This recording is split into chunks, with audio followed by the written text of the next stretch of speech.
आज बात उस सियासी भूचाल की जिसने पश्चिम बंगाल की राजनीति को फिर से गरमा दिया है। चुनाव से पहले राज्य में राजनीतिक तापमान चरम पर है।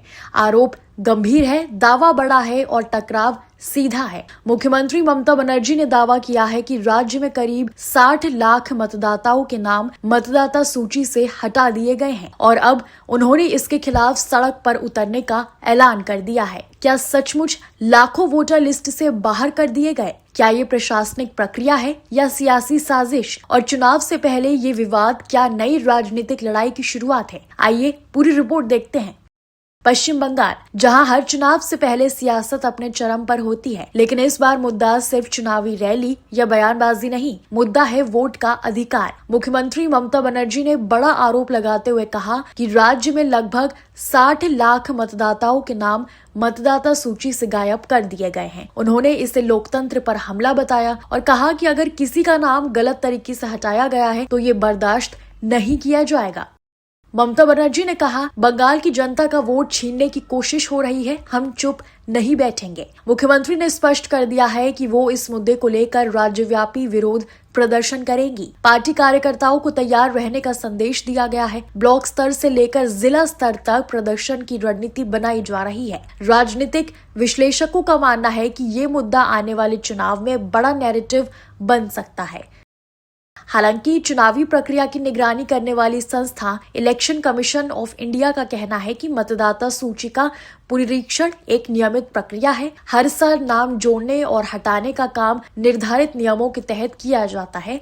अगर किसी का नाम हटता है तो उसके पीछे वैधानिक कारण होते हैं, जैसे स्थान परिवर्तन, मृत्यु या दस्तावेजों में त्रुटि। लेकिन सवाल यही है, क्या इतने बड़े पैमाने पर नाम हटाना सामान्य प्रक्रिया का हिस्सा है?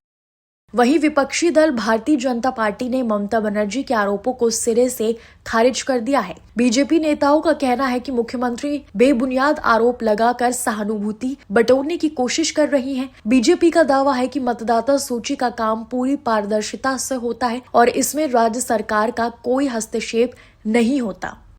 पश्चिम बंगाल में पिछले कुछ चुनाव बेहद कांटे के रहे हैं। राज्य की राजनीति में मुकाबला सीधा रहा है। ऑल इंडिया तृणमूल कांग्रेस बनाम भारतीय जनता पार्टी, ऐसे में अगर लाखों वोटर प्रभावित होने का मुद्दा उठता है तो उसका असर सीधे चुनावी नतीजों पर पड़ सकता है। विशेषज्ञ मानते हैं कि ग्रामीण और अल्पसंख्यक इलाकों में अगर बड़े पैमाने पर नाम हटे हैं तो ये राजनीतिक संतुलन बदल सकता है। लोकतंत्र की सबसे बड़ी ताकत है वोट। अगर वोटर को ही सूची से बाहर कर दिया जाए तो लोकतंत्र की बुनियाद हिलती है। लेकिन अगर ये प्रक्रिया नियमों के तहत है तो फिर सियासी विवाद क्यों? क्या ये सिर्फ चुनावी रणनीति है या वाकई बड़े पैमाने पर गड़बड़ी हुई है? ममता बनर्जी ने संकेत दिया है कि अगर जरूरत पड़ी तो इस मुद्दे को कानूनी लड़ाई तक भी ले जाएंगी। राज्य में प्रदर्शन की तारीख जल्द घोषित की जा सकती है। वहीं चुनाव आयोग भी समीक्षा प्रक्रिया पर नजर बनाए हुए हैं। साफ है, चुनाव से पहले बंगाल की सियासत और गरमाने वाली है। 60 लाख वोटरों का मुद्दा, एक तरफ साजिश का आरोप, दूसरी तरफ नियमों का हवाला और बीच में खड़ा है आम मतदाता। अब देखना होगा कि ये विवाद राजनीतिक बयानबाजी तक सीमित रहता है या चुनावी मैदान में बड़ा मुद्दा बन जाता है। फिलहाल पश्चिम बंगाल में सियासी घमासान तेज है और हर पार्टी अपने अपने तरीके से जनता तक पहुंचने की कोशिश में जुटी है।